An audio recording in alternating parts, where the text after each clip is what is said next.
There's something I've noted about exposure and how you perceive a lot of things. Exposure, especially in travel. If you have traveled far and wide, you have gone in and out of the country, there's a certain mindset that you actually have.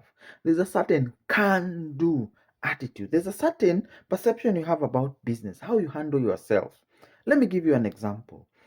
If you're used to the same mediocre service in a certain industry, let's say, for example, you are in the hotel industry, people are treated in a certain way. People are not given certain courtesies. People are not greeted when they arrive at a particular destination. They are not told, thank you, welcome. They're not given pleasantries. They're not given a drink as they are received. They're not given anything. Then you go to this country, and in this hotel, you find you have been welcomed. Even without having somebody physically welcoming you, you already have everything that you need in the travel.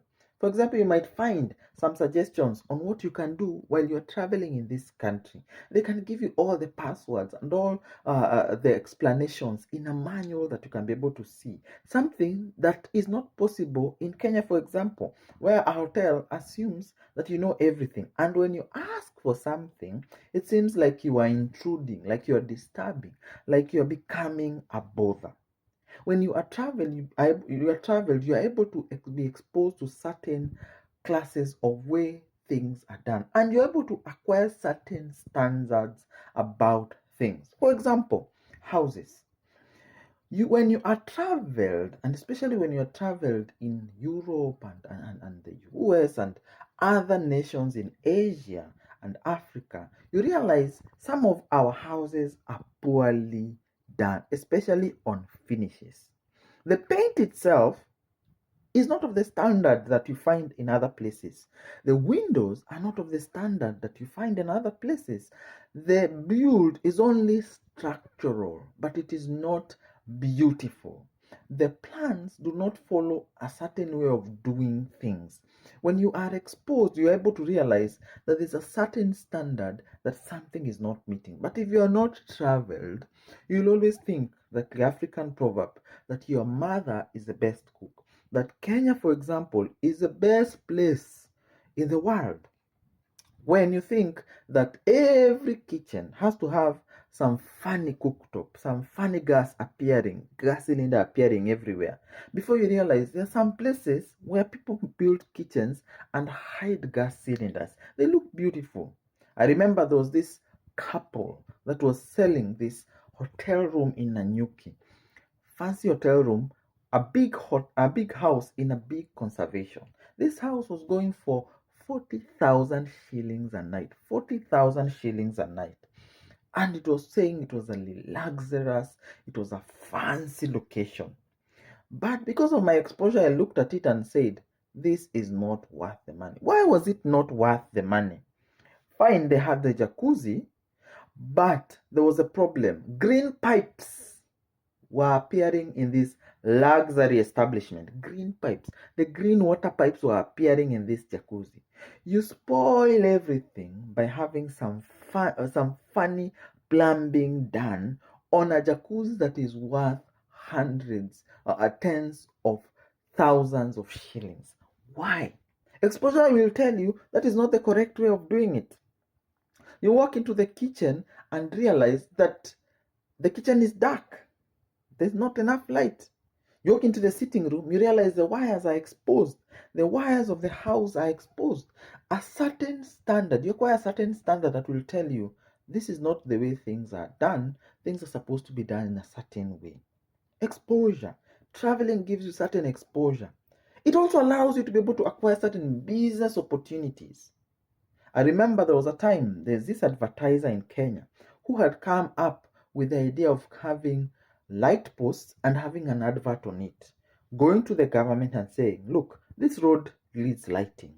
I can provide lighting as long as you allow me to advertise on the posts that I have installed. The person looks for some of the busiest roads that were poorly lit. It's a lady, now a politician. She did a few posts.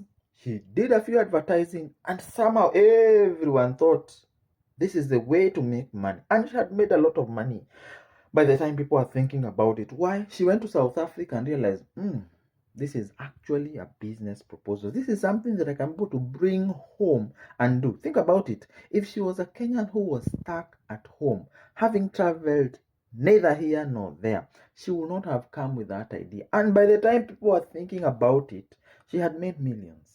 This is what I'm talking about. Exposure, especially travel exposure, allows you to think in a certain way.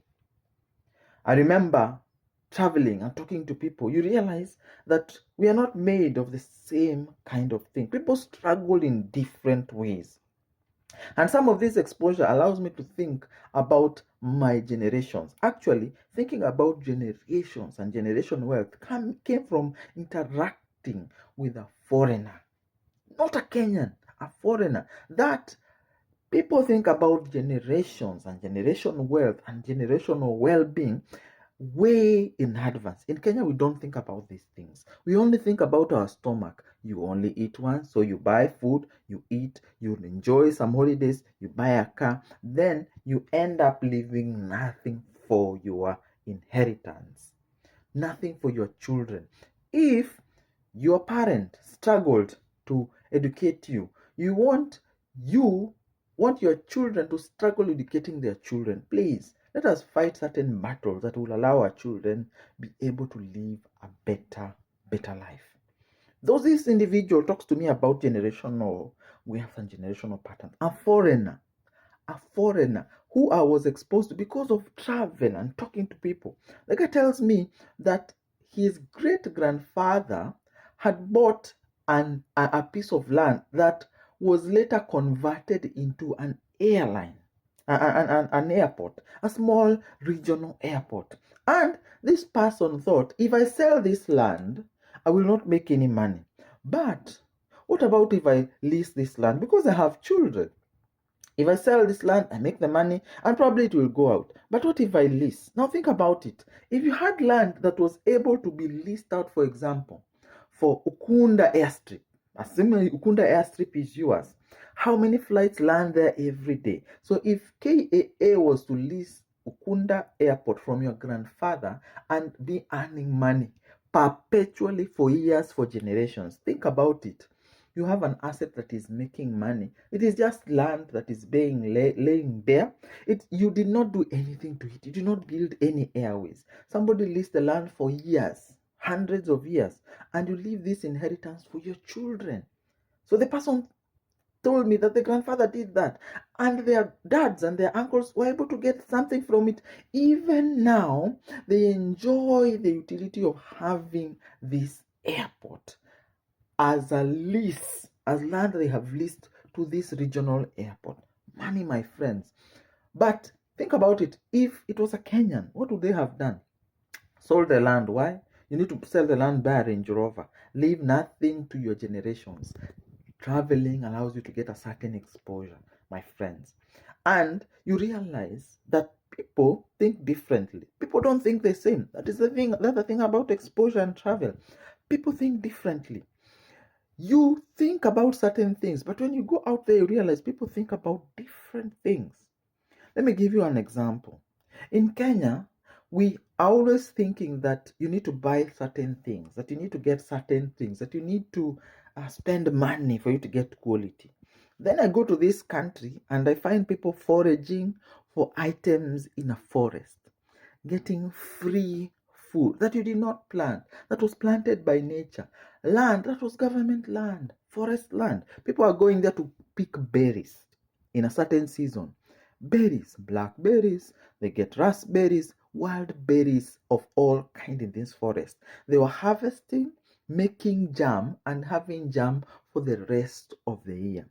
Where do Kenyans do such things? Things that are going to actually save you money, be better for your health because everything is natural, nothing is sprayed, and are going to allow you to be able to enjoy a holiday without paying. Remember, you're enjoying the ambience, you're enjoying the forest, you're having the walks, you're getting the leisure, you're resting your mind and brain, and you're saving yourself money.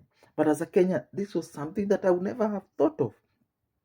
So these people are foraging for berries, making jam. They are foraging for mushrooms and getting food for a whole year. They have even gotten to a point where they're able to dry certain mushrooms, preserve them. So think about it. If you are able to have 1 month of food that you do not pay from your pocket and you're able to forage that food, how much better would you be? But you never think about these things if you're not exposed and realize that people think differently out there. You'll always struggle with the same thing. And this is the other thing. Your mindset changes when you travel, when you are exposed. It changes. You stop thinking about certain things.